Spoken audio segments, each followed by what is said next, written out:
قبل ما ابدا الفيلم حابب اقول لك فيلم النهارده روقان، فيلم اكشن واثاره وضربات جباره، فيلم النهارده تقيل وباذن الله هيعجبك يا كبير. ويلا بينا نبدا الفيلم. بيبدا الفيلم بزيان الشهيره بالشاوشيان وهي بتتكلم في التليفون وبتقول البلد دي لازم تتطهر من المجرمين. مين بقى شاوشيان دي؟ شان شياو دي بتكون هي ورثه ابوها الوحيده اللي كان من اكبر الناس في الصين. زيان بتتبرع بعدد كبير جدا من فلوسها لبلدها معها جايا علشان الحكومه تاخد بالها من المجرمين وتطهروا البلد بالكامل. وفي وسط ده كله الصحافه والاعلام بيصوروها والاخبار كلها بتتكلم عن الحاجه العظيمه اللي بتعملها علشان تطهر البلد. في الوقت ده بنشوف مجموعه من المجرمين اللي بيتسللوا في الغابه دي. بنشوف ديفرو واللي بيكلم واحد من صحابه بيقول له خلاص قربنا نوصل وخلي بالك لان هيكون في حراسه جديده، والمجموعه دي جايين هنا علشان ينقذوا صاحبهم المجرم زيهم من الخطف لانه مخطوف على يد البريطانيين. لما بيوصلوا ديفرو براقبهم من بعيد وفجاه بيهجموا عليهم، بيخلصوا عليهم واحد ورا واحد في صمت شديد. وفي الوقت ده ديفرو واصحابه بيهجموا بضرب النار. الواد بيكون وحش مهين بيضرب بالنار ومش بيسمع على اي حد. وفي الوقت ده بنشوف جاكا واللي بيكون نايم وفجاه بيصحى على صوت ضرب النار، والعصابه بره مش سايبين اي حد وبيخلصوا على كل البريطانيين. مراته بتموت والعصابه بره مش رحمه اي حد. جاكا بياخد سلاحه وفي طريقه علشان يخلص على المجرمين. وفي الوقت ده بنشوف بايو واللي بيكون بيجري وبيكون في واحد هيغدره لكن على مين؟ بايو بياخد باله وبيتصدى ليه. الواد بيكون جبار، الواد ما بينامش لا ليل ولا نهار، بيديله واحده في دماغه وبيطيره على الارض. العصابه بتكون تقيله ومحدش قادر عليهم. بايو بيهجم على جاكا وبايو بيكون جامد لكن جاكا في الصد عن تقيل، لكن الواد بايو بيكون تقيل على جاكا. مره واحده بيجي لهم صاروخ وبيطيرهم هما الاثنين. في الوقت ده بنشوف زعيم البريطانيين ومساعديه، وبنشوف روين واللي بيكون غلاوي وعلى الصبر مش ناوي. الواد بيسلحه وبيفضيه على عشه الزعيم البريطاني. صحابه بيخشوا جوه وبيخلصوا على اللي يشوفوه ومش باقي غير الزعيم والمساعد بتاعه. ديفرو بيوصل وبيقول لهم صباح الخير. المساعد بيقول له انت عارف ايه هي عقوبه اللي انت بتعمله، لكن ديفرو ما بيهموش وبيخلص على 2 من العساكر قدامه وبيقول له انا عارف كويس انا بعمل ايه. المساعد بيقول له فكر كويس علشان هتيجي على دماغك. ساعتها الزعيم بيقول له خلاص يا عم خلينا اصحاب وهنعمل صفقه انا وانت، لكن ديفرو ما بيهزرش وبيخلص عليه. بيروحوا فورا المكان اللي محبوس فيه صاحبهم كولينز، لكن هنا بنشوف باي ولونج صاحبه واللي بيقول لهم دول ناس ابرياء محبوسين هنا ليه. بيكون عايز يفتح لهم لكن ديفرو بيقول له سيب القفل. ما بيكونش عايز يسيبه لكن صاحب ديفرو بيرفع عليه سلاح. وفي الوقت ده بنشوف المساعد بيقول له اللي انت بتعمله ده هيسبب مشاكل كبيره وكالتي مش هتسيبكم في حالكم. وهو راون بيناولوا واحده تحت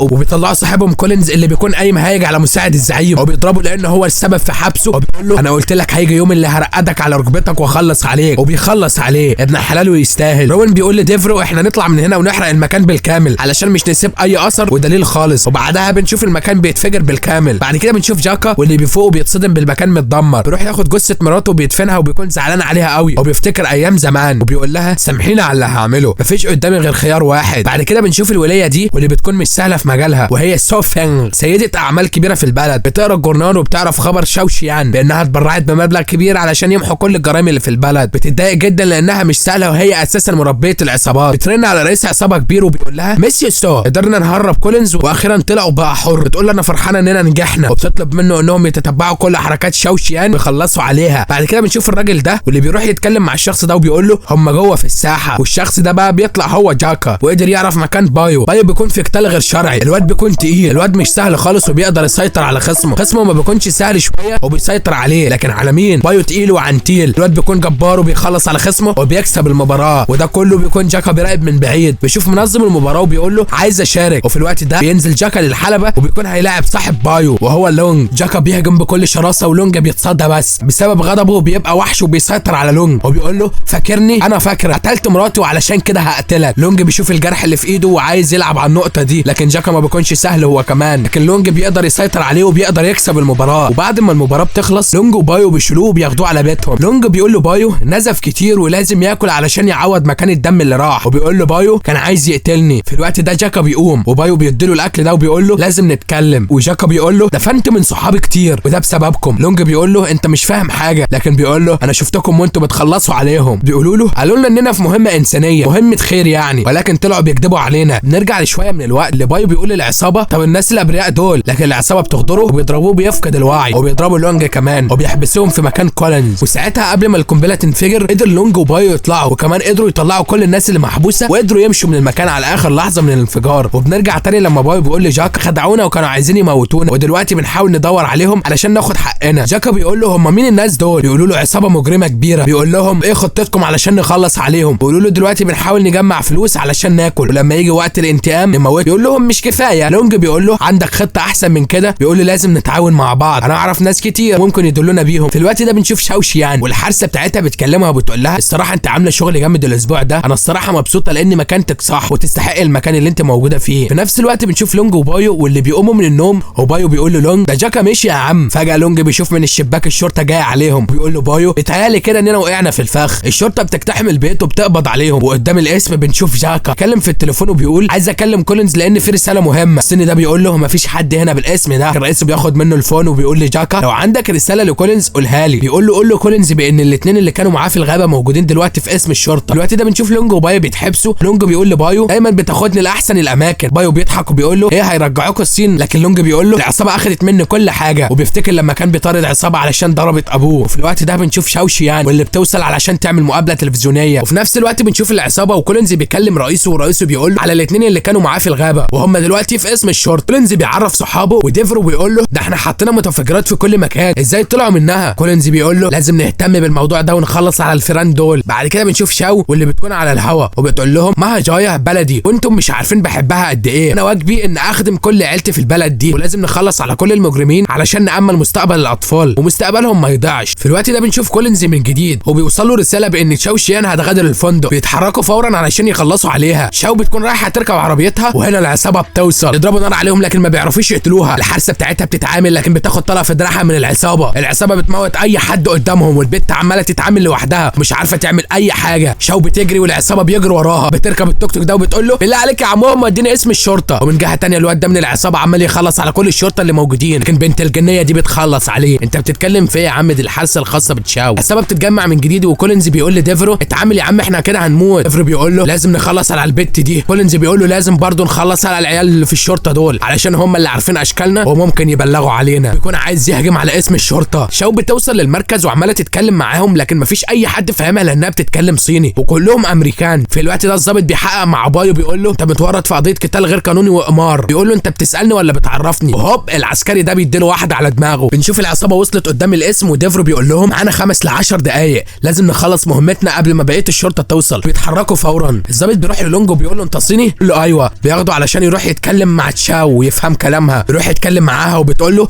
عرفهم ان في شخص حاول يقتلني. وهنا العصابه عماله تقرب اكتر واكتر. ومن جهه ثانيه الظابط لسه بيحقق مع بايو. هوب البنت دي بتضرب صاروخ وبيفجر المكان ده. كلهم بيتصدموا والعصابه بتهجم عليهم وبتموت في العساكر واحد ورا واحد. وفي الوقت ده بايو بيكون متكلبش ومش عارف يعمل ايه، وكولينز وعصابته مستمرين في قتل الضباط. وبنت الجنيه دي مش بتضرب الا بالقذيفه. والشاو بتقول له تعرف تخرجني من هنا؟ وكولينز واصحابه تقريبا خلصوا على كل العساكر. بايو بيقدر ياخد مفتاح الكلبشات من العسكري ده وبيقدر يفك نفسه. يروح يتكلم مع اصحابه بيقول لهم لازم نلاقي طريق تاني علشان نهرب من هنا. كولينز بيكلم الشرطيه دي وبيقول لها فين المساجين؟ بتقول له مش هنا، هم في الطابق اللي تحت. في الوقت ده روين بيلاقي لونج وبايو يقول لهم اخيرا لقيتكم. بايو بيقول له بس البنت دي ملهاش دعوه. بيقول له لا هي دي اساسا المقصوده. بايو بيغفله وبيوقع منه السلاح. بيقول لاصحابه امشوا من هنا. بيكون مسيطر على روين لكن الواد روين طنبوشه. لكن في اللحظه دي جاكا بيوصل وبيخلص على روين وبايو بيكمل عليه. بايو بيروح يتكلم مع جاكا وبيقول له انت وقعت بينا. جاكا بيقول له عملت كده علشان اخرجكم من هنا، يلا علشان نمشي واطلع امشي مع اصحابك يلا. الوقت ده بنشوف البنت البارده دي مره واحده جاكا بيهجم عليها. البنت ما بتكونش سهله لكن جاكا بيسيطر عليها ويديها قذيفه بيفصصها مليون حته. في الوقت ده لونج بيكون خلاص هيخرج هو وتشاو لكن واحد من العصابه بيضرب عليهم نار. لكن لونج بيقول لبايو خد شاو وروح انت وانا هتعامل. بيتعامل وبيقدر يهرب هو كمان. العصابه كلها بتتحرك وبيمشوا من المكان علشان يضربوا على تشاو والعيال. لونج وشاو وبايو بيفضلوا يجروا وبيقدروا يهربوا مره ثانيه. الوقت ده سو بترن على كولينز وبتقول له انت كده فسخت العقد بينا. بيقول لها كل حاجه كانت تحت السيطره، اديني بس مهله لحد شروق الشمس واكون خلصت على كل حاجه. في الوقت ده في عسكري بيثبته وبيقول له ارفع ايدك. لكن فجاه جاكا بيوصل وبيسيطر على العسكري لكن كولينز بيثبته بيقول له ارمي السلاح. بيقول له عايز ايه؟ بيقول له عايز اشتغل معاك، اقدر اوصلك للاثنين اللي انت بتدور عليهم. كولينز بيقول له مين هم بالظبط وانت عايز منهم ايه؟ بيقول له 2 مجرمين كنت بدور عليهم من زمان وحاسس ان انت كده عايز مساعده. كولينز بيقول له هتساعدني ازاي بالظبط؟ بيقول له اعرف كل اماكن المدينه وناس هيوصلوني كمان وهم لونج وبايو، اشتغلنا مع بعض قبل كده بس كل واحد فينا راح لحاله. كولينز بيطمن له وبيقول له لازم نمشي من هنا علشان الشرطه مش تيجي. بعد كده بنشوف لونج وبايو وتشاو بتقول لهم امال انتوا كنتوا محبوسين ليه؟ لونج بيقول لها علشان كنا في قتال غير شرعي. تقول لهم طب كسبتوا ولا ايه؟ تقول لها طبعا ده احنا محترفين وبتشكر بايو علشان انقذها. بعد كده بنشوف الظابط ده واللي بينزل من عربيته بيخش يحلق. تعرف الست العجوزه دي بتعمل ايه في محل حلاقه الرجاله؟ كنتش هتحلق مثلا؟ ما علينا. وهم بيكونوا موجودين في السوبر ماركت ده بيسرقوا عربيه الظابط وبيمشوا من المكان. الوقت ده بنشوف كولينز وديفرو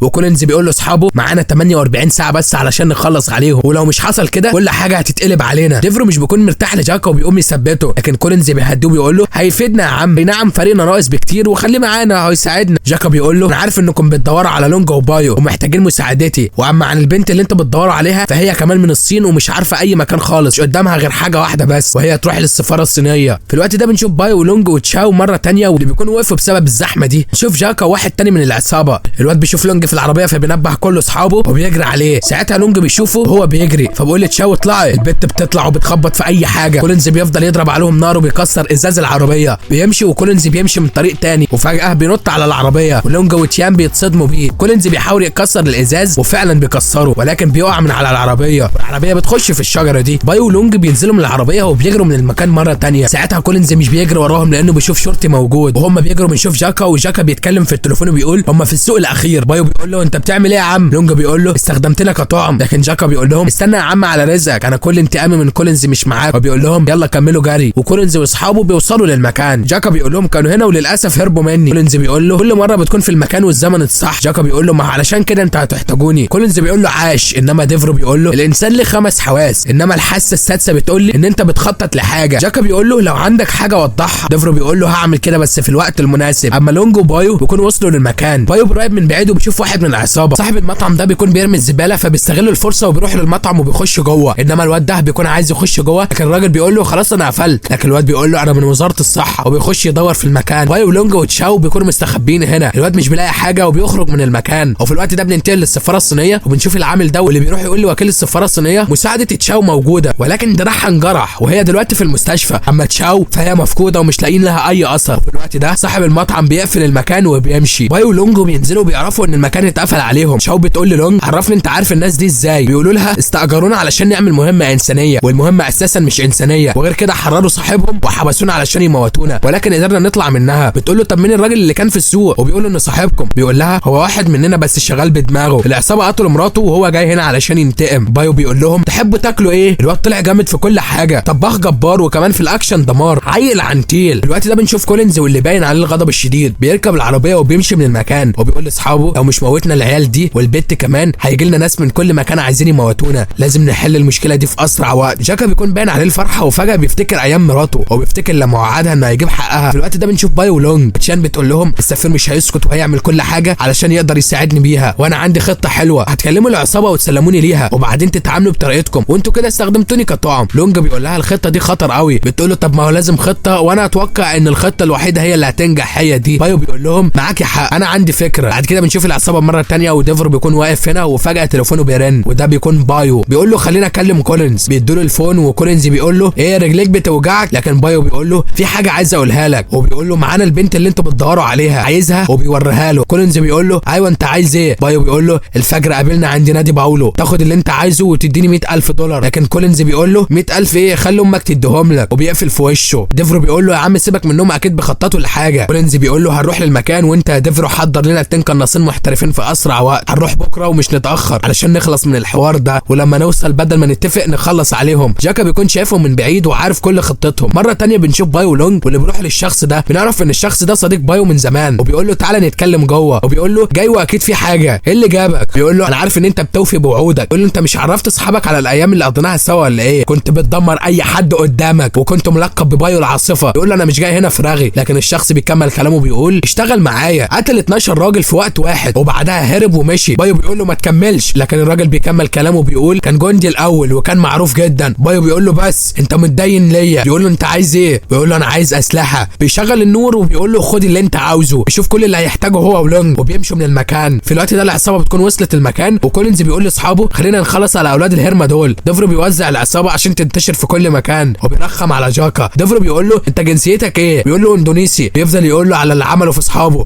وبيقول له قتلناهم خالص. جاكا بيقول له سيبني في حالي. كولينز بيوصل وبيقول لديفرو لازم نخلص عليهم النهارده. بعد كده بنشوف لونج وبايو وتشاو واللي بيكونوا وصلوا للمكان ولونج بياخد الشاو للعصابه. بايو بيتسلل واحده واحده والعصابه بتقابل لونج. كولينز بيقول لونج امال فين البطل التاني؟ لونج بيقول له مستنينا بره علشان يامن الدنيا. لونج بيقول لهم رجالتك غدروا بينا وسابونا علشان نموت. كولينز بيقول له ده كان الاول انما دلوقتي حاجه تانية تماما. في الوقت ده بنشوف بايو بيخلص على 2 من العصابه وبيتسلل ببطء. جاكا بيقرب على لونج وبيقول له الفلوس اهي. الواد بايو بيكون عنتيل خلص على العصابه واحد ورا واحد في صمت شديد ومحدش عارف يعمل اي حاجه. كولينز بيقول لتشاو ما تقربي يا بت ما تخافيش هنموتك بسرعه مش هتحس باي حاجه. لكن بتقول له فاكر المره الاولى لما حسيت ان روحك بتتسحب منك؟ بيقول لها روحي وبيفضل يضحك. ومن الجهه الثانيه بايو بيخلص في العصابه واحد ورا التاني وبيقرب اكتر واكتر. كولينز بيقول للونج سلم البنت زي ما اتفقنا، لكن الوحش العنيد وصل. بايو بيضرب عليهم نار وبيخلص على 2 تانيين. الواد جبار بيكمل ضرب عليهم وكولينز بيضرب عليه هو كمان. لونج بيأمن تشاو والعصابه كلها بتطارد بايو. الواد بيكون عنتيل بياكلهم لحمه وبيشربهم عصير. لونج بيقول لتشاو لو حسيتي بالخطر عمار المسدس ده وخلص على اللي قدامك. ديفرو بيضرب على لونج لكن المسدس بتاعه بيخلص. جاكا بيجي من وراه لكن بنشوف بقيه العصابه لسه بيطاردوا في بايو. ديفرو بيروح لجاكا وجاكا بيقول له الاندوسينيين اللي انت قتلتهم فهم ناسي، بسببك دفنت مراتي وده كده احتار. بيفضي سلاحه علشان عايز يموته بايده. ديفرو بيقول له دي اكبر غلطه عملتها في حياتك وهتندم عليها دلوقتي. جاكا بيقول له يلا نشوف وبيستعد واستعد بقى للمعركه يا صديقي. ديفرو ما بيكونش سهل وجاكا برده ما بيكونش سهل. في الوقت ده بنشوف كولينز بيضرب نار على بايو. لونج بيتعارك مع البغل ده. لونج بيكون مسيطر شويه وكمان جاكا بيكون مسيطر شويه. جاكا مع انه قصير بس في الضرب عنتيل. ديفرو بيسيطر عليه وبيوقعه على الارض. ومن جهه ثانيه البغل ده بيسيطر على لونج لكن لونج طلع عنتيل هو كمان. بيفضل يهين في الواد ده. وعلى الناحيه الثانيه كولينز لسه بيطارد في بايو السلاح. والناحيه الثالثه جاكا بيقوم من جديد وبيهجم على ديفرو لكن ديفرو بيديله رجله قويه انما ايه طرش وبيطيره على الارض تاني. الواد مش بيستسلم وبيقوم من جديد. والجهه الثانيه لونج بيفضل يكسر في عظم البغل ده مع انه جسم ضعيف الا ان ملعب خصمه على الشناكل. الواد مش مديله فرصه اساسا وواحده حلوه منه بيركنه على الحيطه لكن البغل هيفضل بغل والواد مش بيتاثر اصلا وبيهجم على لونج بكل شراسه لكن لونج بيمسك الحجر ده وبيديله على دماغه. ابن حلال ويستاهل وبيطب ساكت على الارض. ديفرو بيكون لسه عمال يضرب في جاكا وبيخنقه وبيقول له هتشوف مراتك قريب لكن لونج بيوصل وبيهجم على ديفرو. الاثنين بيقوموا عليه لكن الواد جسمه جبار بيشيل الاولاني وهوب بيركن الثاني بيكسر السلم بلونج وهوب جاكا بيديله رجل قويه بيوقعه على السلم وحته من السلم بترشق في قلبه. يلا يا راجل تعبتنا. في الوقت ده بنشوف السفير واللي بيجي له مكالمه من شخص مجهول وبيعرفه مكان تشاو. كولينز بيفضل يضرب نار على بايو والطلقه بترشق في دراعه. ساعتها طلقه بيخلص فبيهجم على بايو. الواد بويكا بيكون تقيل قوي. الواد بكل غل بيفضل يهجم على بايو. الاثنين بيكونوا جامدين وعاملين عرض مسير. وفي الوقت ده بايو بيسيطر وبيعمل شويه شقلباظات عجبتنا الصراحه. بويكا بيقول له ده انت جامد بقى لكن مش عليا. بويكا بيعرفه مقامه كويس وبيسيطر عليه وبيقول له ده مقامك. وهو بيكلمه بيجي جاكا ويهجم عليه لكن بويكا بيدي رجل قويه لبايو وجاكا بيدي رجل قويه لبويكا. بويكا بيكون مصدوم من غدر جاكا وبيقول له كان لازم اسمع كلام ديفرو لكن جاكا بيقول له هموتك زي ما موت. العرض الجبار بيبدا. الاثنين بيهجموا على بويكا لكن الواد عنتيل. الواد رجل من هنا على رجل من هنا مش عارفين يسيطروا عليه تماما. بيطحن فيهم وهوب هوب هوب بيدي رجل قويه لبايو كمل برجله الثانيه على جاكا. الواد جامد يا جدعان. العيال بيقوموا من جديد ولكن ما يعرفوش ان بويكا طلع الاسد اللي جواه. بيمسك بايو برجل قويه منه بيكسر بيه الحيطه وبيمسك جاكا وبيرميها من فوق هنا وبينزل على الترابيزه دي. تشاو بتجري على جاكا وبيشوفها بويكا من فوق. في الوقت ده بيفوق لونج وكمان بيكون البغل ده لسه عايش. كولينز بيقول لتشاو زعلت ناس مهمين علشان كده لازم تموتي. بتكون عايزه تمسك المسدس لكن بيقول لها لا سيبيه ارميه عليا وبيقول لها دلوقتي جه دور قبضي. بيكون هيخلص عليها وهوب لونج بياخد الطلقه دي مكانها بتيجي في دراعه ولحسن الحظ بتكون اخر طلقه في السلاح. بويكا بيتعصب وبيقول مش عارف ايه الحظ الرخم ده. الحوار صعب للدرجه دي ان اقتل واحده صينيه ايه. في الوقت ده بنشوف بايو واللي بيقول له سبتني اموت مره والثانيه وده مش هيتكرر تاني. وكمان جاكا بيفوق بيهجم من جديد وبيكون مسيطر شويه. الواد بيعمل عرض حركات بتكون 100 بيفضل يضرب فيه وهوب واحده على الطاير والثاني بتجيبه على الارض. بويكا الغدار بيطلع السكينه دي لكن بايو بيجري عليه وللاسف بيجرح رجله. بويكا بيكمل هجومه وبيحاول يخلص عليه وبيقول له هو ده كل اللي عندك. بايو بيقول له انا لسه ما بداتش. بياخد منه السكينه وبيرشقها في قلبه وبيكون معاه سكينه ثانيه وبيكمل عليه واخيرا بيديله الفينش وبيرشق الثانيه في قلبه كمان. بويكا مش سهل يا جدعان. ايه ده يا راجل ده انا فرحت انا كمان. بعد ما بيخلص على بويكا بيكون ماشي وبيشوف تشاو بترفع عليه السلاح وبيكون الواد ده هيخلص عليه لكن البت بتقدر تحميه من الغدار ده والبت بكل غضب وغل بتفضي السلاح على البغل ده كمان. وبكده